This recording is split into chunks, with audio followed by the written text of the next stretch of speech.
Qualité en Afrique. 100% Bénin de ce jeudi, deuxième partie. Nous sommes de retour sur ce plateau. Kodjovi Ametonou également est présent pour l'acte 2 de la revue des titres à la une des quotidiens béninois parus ce jour. L'essentiel de ce que dit la presse béninoise, on y revient juste après ceci. Kodjovi Ametonou, deuxième tour de la revue des titres à la une des quotidiens parus ce jour, c'est maintenant. Merci à vous, Emmanuel Crépi. On parle les mêmes, mais pas avec les mêmes informations, forcément. Avec Actu Express, on peut lire en manchette géant meeting au siège de la Renaissance du Bénin. Les Adissoglo connectent la jeunesse à Lionel Zissou depuis Conakry. Malaise au sein des soutiens d'un présidentiable. La ND en passe de tourner dos à Patrice Talon. Et puis tournée du général Robert Bihan dans l'Atakora sous le double signe de la paix et du consensus national pour une société de justice et de restauration des valeurs républicaines. Les judicieuses propositions du candidat syriaque Zakari Goudali, la boussole présidentielle de 2016, Nati Tengu, Bukumbe et Tukuntuna adoptent GGR. Les populations rêvent de le voir prendre la relève du général Mathieu Kérékou. Et puis, pour distribution discriminatoire des cartes d'électeurs et autres pratiques peu orthodoxes du COS-LEPI, deux candidats saisissent la Cour constitutionnelle. La guérite, non-disponibilité des cartes d'électeurs, une combine de l'honorable Arouavoïbla pour faire gagner Zissou, c'est une interrogation à la une de la guérite. La nouvelle génération présidentielle de 2016, le phénomène Ajavon gagne Bukumbe, Kobli et Nati Tengu. Et puis nous retrouvons la nouvelle tribune. Malgré les nombreuses tentatives de déstabilisation, l'UDBN tient bon et toujours engagé pour Sébastien Germain. Ajavon impasse sur la distribution des cartes d'électeurs, le COS-LEPI dans l'illégalité, incertitude sur le scrutin. L'affiche du jour, une interrogation présidentielle du 28 février 2016. Le processus est déjà plombé.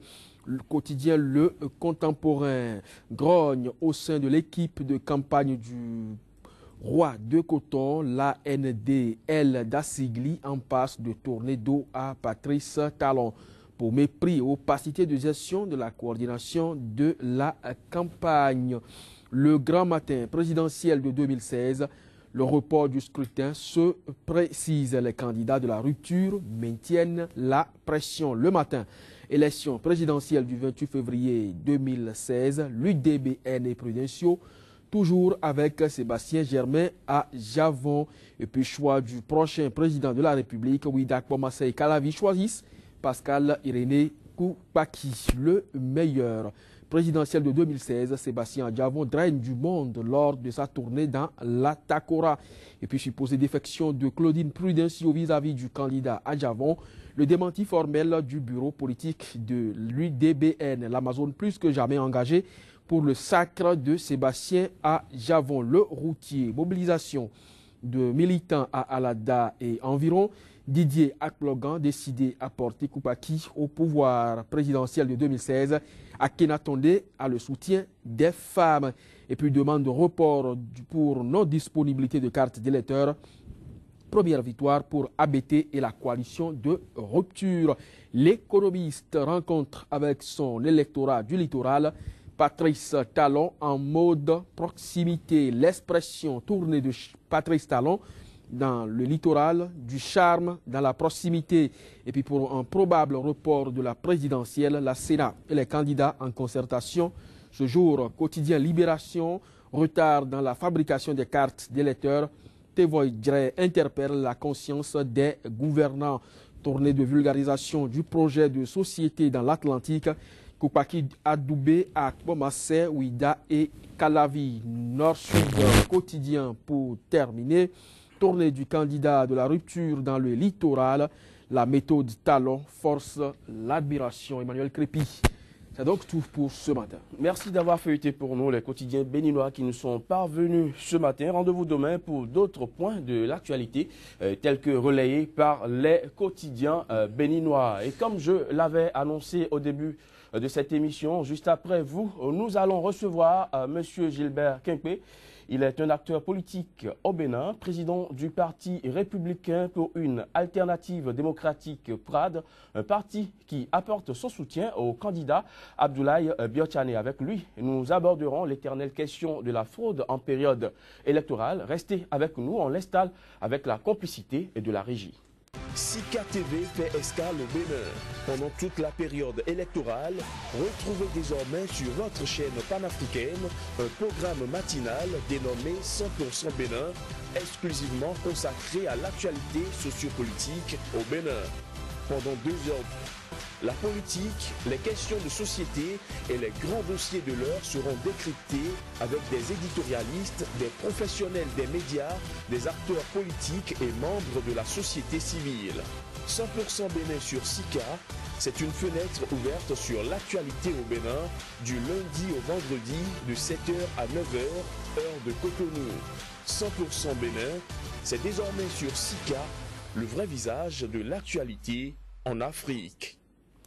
La suspicion de fraude qui pourrait entacher la prochaine élection présidentielle au Bénin gagne progressivement l'opinion nationale. Une suspicion qui s'est alourdie avec la prédiction d'un chaos à la faveur d'un camp par le détenteur du fichier électoral. Face à une telle situation, beaucoup s'interrogent sur comment éviter autant que possible les fraudes dans ce processus électoral. Eh bien, on en parlera avec le président du Parti républicain pour une alternative démocratique PRAD, un parti qui apporte son soutien au candidat Abdoulaye Biotchane. Monsieur Gilbert Quinqué, merci d'être avec nous ce matin. Bonjour, merci, chers journalistes. Alors, monsieur Quinqué, on vous connaissait quand même comme un acteur engagé de la mouvance présidentielle. Vous avez soutenu, vous étiez engagé aux côtés du président Boni Yayi, mais depuis 2015, vous avez claqué la porte.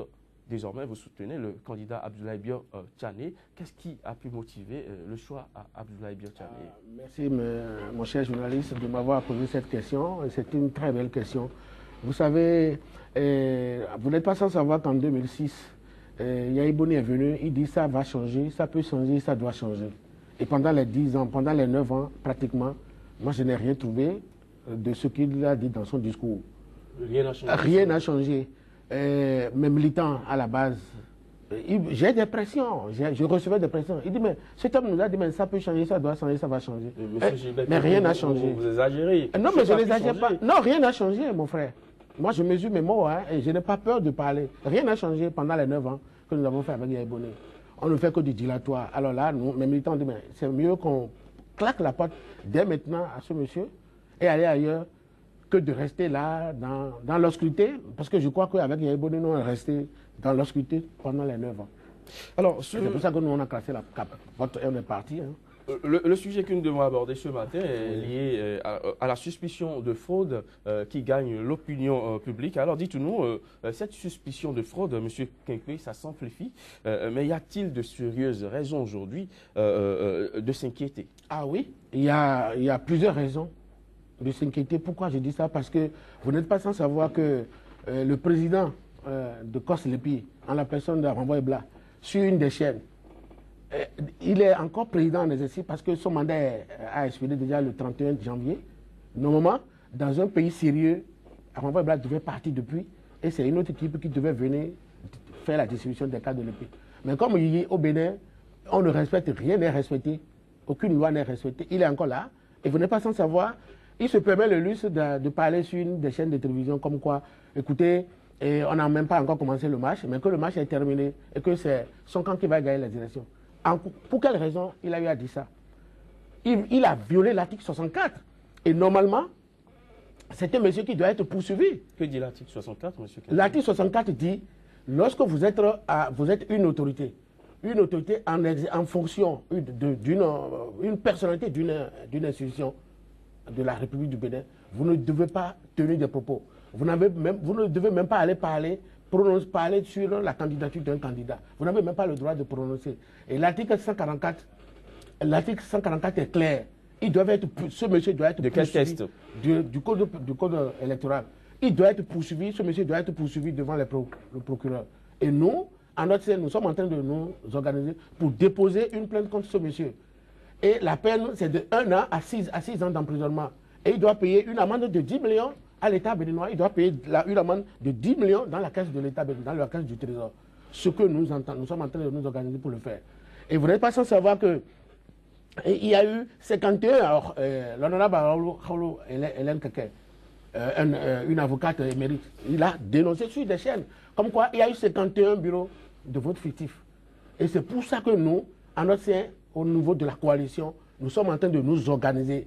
Et nous allons tout faire pour détecter les 51 bureaux de vote fictifs là, où ils ont mis ça sur le territoire. Nous allons le savoir. Et deux, nous allons tout faire pour les empêcher de faire la fraude. Parce que comme ils sont champions en fraude, et qu'ils pensent que c'est en fraude... Ah oui, ils sont champions. Je te dis, ils sont champions en fraude. Est-ce que vous avez des preuves? Bien sûr, je vous donne... pas accuser des gens. Non, monsieur, je vous donne un cas. Lors des élections législatives à Soava, il y a un élément de FCB qui a été attrapé au bureau de vote, en plein bureau de vote. Pas un élément de... Pas un représentant du bureau de vote du PRD. Il a ramené un bulletin qu'il a déjà tamponné depuis son domicile. Il a pris le bulletin, le spécimen, il a joint les deux, il voulait mettre ça dans les urnes. Quand le monsieur l'a attrapé, il a donné un coup. Aujourd'hui, l'affaire est pendante devant le tribunal de Caravi. Allez-y, vérifiez. Moi, je ne parle jamais en l'air. Donc, ils pensent qu'en s'organisant comme ça... Monsieur Kempe, n'est-ce pas de cette façon que vous avez cuisiné le chaos puisque vous étiez de l'autre côté, vous étiez au sein des FCBE. Oui. C'est comme ça, un peu comme ça que le chaos a été cuisiné? Non,